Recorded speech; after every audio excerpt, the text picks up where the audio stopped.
Oke, sekarang kita lanjut ya. Kalau tadi sudah berdoa, kalian kita lanjut materi kita hari ini dengan judul atau topik tentang keanekaragaman hayati atau biodiversitas. Nah, keanekaragaman hayati ini dipelajari untuk kelas 10 di semester 1. Nah, kita lihat di sini ada kompetensi inti, ada 4. Mungkin bisa dibaca saja ya, di sini bisa diperhatikan. Kita lanjut, ada KD. Nah, KD atau kompetensi dasar ini ada 2, ada KD 3.2 dan KD 4.2. Untuk KD 3.2 itu yang kognitifnya menganalisis data hasil observasi tentang berbagai tingkat keanekaragaman hayati, baik gen, jenis, dan ekosistem di Indonesia. Sedangkan KD 4.2 psikomotornya yaitu menyajikan hasil identifikasi usulan upaya pelestarian keanekaragaman hayati di Indonesia berdasarkan hasil analisis data ancaman kelestarian berbagai keanekaragaman hewan, tumbuhan khas Indonesia yang dikomunikasikan dalam berbagai bentuk media informasi. Kemudian indikatornya ini ada yang pertama dapat mengetahui tingkat keanekaragaman hayati. Yang kedua, siswa dapat menjelaskan keanekaragaman hayati di Indonesia. Yang berikutnya, siswa diharapkan dapat mengetahui upaya pelestarian keanekaragaman hayati Indonesia dan manfaat keanekaragaman hayati di Indonesia untuk kesejahteraan masyarakat Indonesia. Yang keempat, siswa dapat melakukan pengelompokan makhluk hidup. Dan yang kelima, siswa diharapkan mampu membuat kunci determinasi dan menggunakannya untuk mengidentifikasi makhluk hidup yang ada di lingkungan sekitar siswa. Kemudian yang terakhir, siswa mampu mengamalkan perilaku melestarikan keanekaragaman hayati yang ada di Indonesia. Nih materinya bisa dilihat ya, halaman-halaman materinya, buku kalian bisa dibuka nanti ya, yang terkait dengan materi keanekaragaman hayati. Nanti ke pengklasifikasian makhluk hidup nanti kita pertemuan minggu depan saja.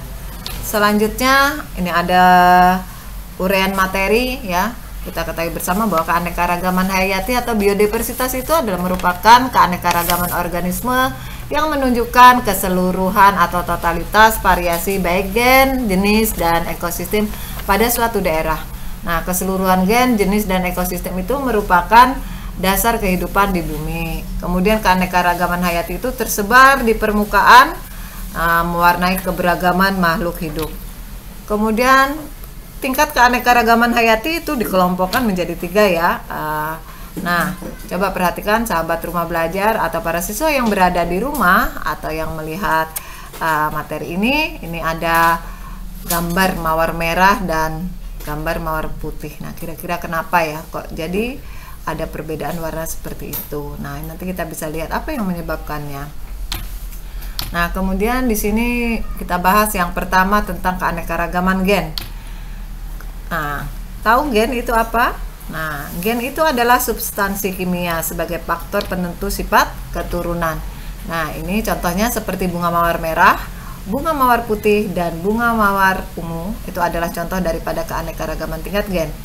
Nah, gambar tanaman di atas menunjukkan keanekaragaman tingkat gen karena memiliki varian warna yang berbeda. Kemudian keanekaragaman gen ternyata itu tidak terdapat pada gen saja, melainkan ada juga faktor lain yang berperan mempengaruhi keanekaragaman gen ini, yaitu lingkungan, sifat yang muncul pada setiap individu yang merupakan interaksi antara gen dengan lingkungan. Nah, kita lihat lagi pipi orang di daerah pegunungan umumnya tampak lebih kemerahan dibandingkan orang di tepi pantai. Nah, yang berikut, sahabat rumah belajar dan para siswa, kita lihat keanekaragaman tingkat jenis.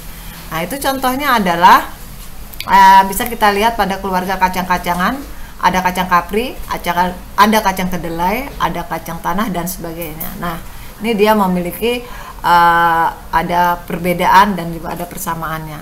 Nah, setiap jenis atau spesies itu diartikan sebagai individu yang mempunyai persamaan morfologis ya, kemudian anatomi, fisiologi, dan memiliki kemampuan untuk melakukan perkawinan dengan sesamanya sehingga menghasilkan keturunan yang fertil atau subur untuk melanjutkan generasi berikutnya. Nah, ini kita lihat yang berikutnya adalah keanekaragaman ekosistem. Keanekaragaman ekosistem itu merupakan interaksi atau hubungan timbal balik antara makhluk hidup yang satu dengan makhluk hidup yang lain, dan juga antara makhluk hidup dengan lingkungannya. Nah, komponen yang berada di dalamnya yaitu meliputi komponen biotik dan abiotik. Kemudian akibatnya akan terbentuk keanekaragaman ekosistem. Ekosistem itu bermacam-macam, contohnya ada ekosistem pantai, ada yang dominan atau didominasi oleh pohon kelapa yang biasanya tumbuh di sekitar pantai. Nah, ini mungkin kalian atau para siswa dan sahabat rumah belajar sering berkunjung ke pantai ya. Kita lihat di sana yang mendominasi adalah tumbuhan pohon kelapa. Kemudian ekosistem sawah, tentu saja yang tumbuh di sana adalah dominasi padi. Nah, ya, ini padi. Kemudian kita lihat lagi keanekaragaman yang hayati di Indonesia itu memiliki persebaran yang luar biasa ya. Negara kita merupakan negara kepulauan yang tentunya memiliki keanekaragaman jenis yang sangat banyak baik flora maupun fauna. Kalau kita lihat di sini persebarannya sangat banyak sekali di beberapa pulau. Ya, setiap di masing-masing pulau itu memiliki hewan ciri khas masing-masing. Nah, contoh kita lihat ini Pulau Kalimantan ya. Di sini ada orang hutan. Kemudian di Sulawesi ada babi rusa dan anoa serta burung maleo. Kemudian ada di Cendrawasih nih ya.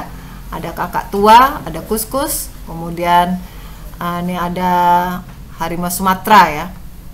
Kita lihat apa yang menyebabkan faktor-faktor mengapa menimbulkan megabiodiversitas atau keanekaragaman yang cukup besar, yaitu salah satu penyebabnya adalah karena Indonesia merupakan negara kepulauan. Kemudian kita memiliki unsur flora dan fauna dari wilayah Indomalaya sampai Australia. Kemudian daerah kita juga terbagi menjadi daerah dua biografi, yaitu wilayah oriental dan wilayah Australia. Di samping itu, Indonesia memiliki laut yang sangat luas, sehingga memiliki sumber daya dan terumbu karang yang kaya sekali.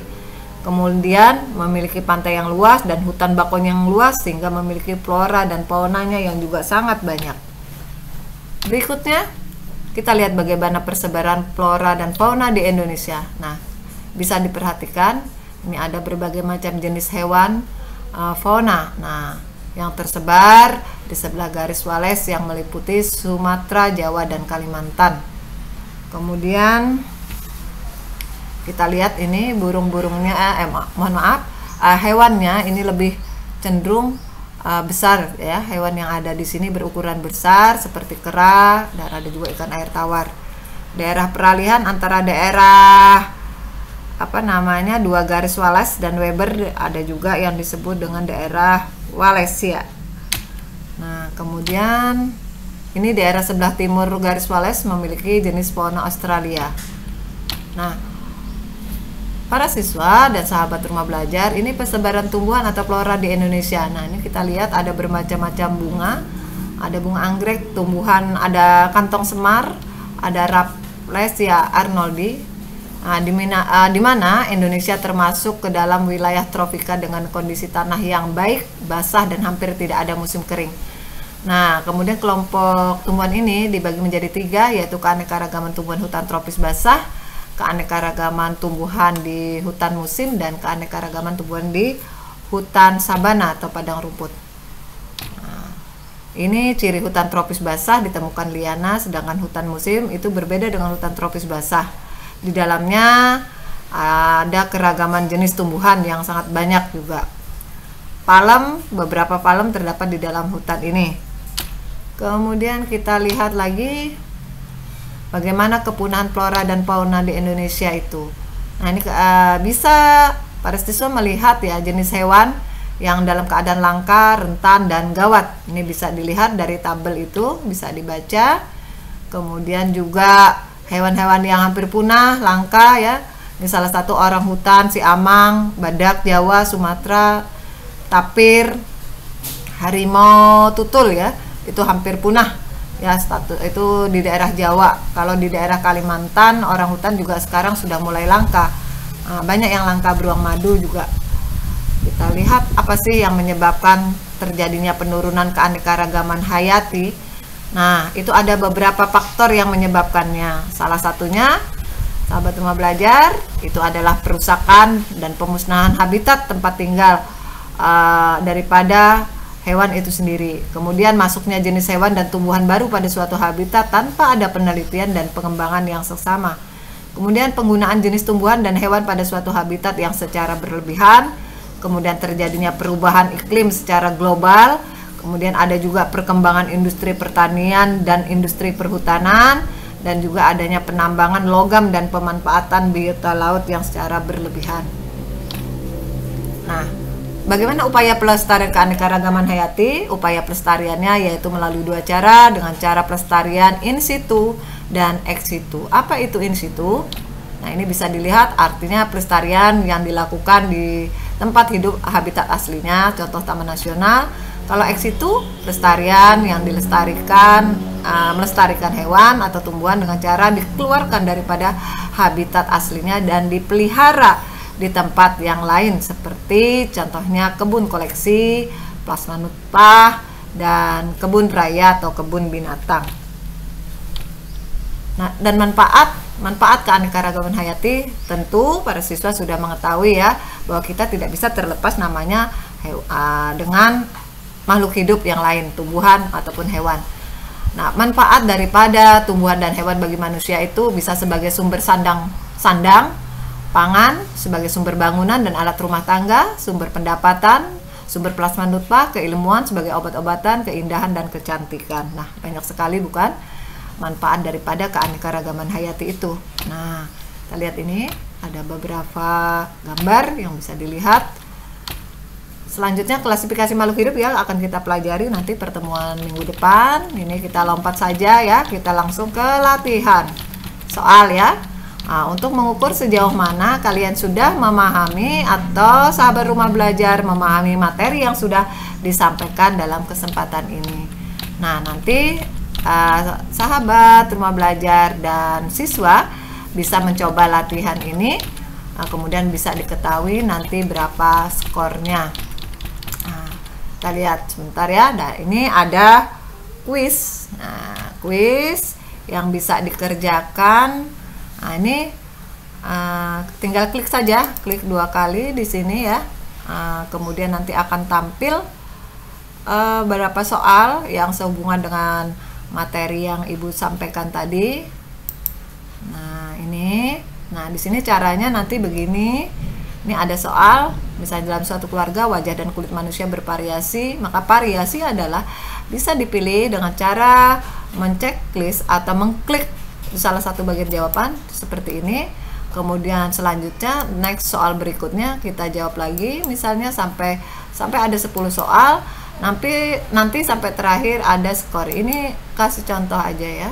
Ini tidak jawabannya seperti itu. Kita coba-coba seperti ini. Nanti dan seterusnya. Nah, mungkin dan seterusnya begitu ya. Nanti sampai akhirnya finish ya. Nanti akan ketahuan berapa hasilnya. Nah, mungkin itu ya penjelasan mengenai cara menjawab kuis tadi. Nah, para siswa, demikian dulu materi yang dapat Ibu sampaikan dalam kesempatan ini. Sebelum mengakhiri, mungkin kita simpulkan dulu ya. Kesimpulan untuk pembelajaran kita hari ini itu yang pertama bahwa keanekaragaman hayati itu atau biodiversitas itu adalah merupakan keragaman organisme yang menunjukkan keseluruhan atau totalitas variasi gen, jenis, dan ekosistem pada suatu daerah. Nah, keanekaragaman hayati itu dikelompokkan menjadi 3, yaitu keanekaragaman tingkat gen, keanekaragaman tingkat jenis, dan keanekaragaman ekosistem. Untuk upaya pelestarian keanekaragaman hayati itu dapat dilakukan melalui 2 cara, yaitu ada in situ dan ada ex situ. Kemudian penyebab daripada kerusakan keanekaragaman hayati atau penurunan biodiversitas itu salah satunya adalah karena ada pencemaran, kemudian ada pemanasan global, kemudian karena ada perluasan areal lahan atau habitat tempat tinggal makhluk hidup itu sendiri. Nah, demikian yang dapat Ibu sampaikan. Sebelumnya jangan lupa tugas yang Ibu berikan tadi untuk bisa dikerjakan. Sering-sering kalian berlatih untuk bisa lebih memahami pembelajaran yang Ibu sampaikan. Terima kasih.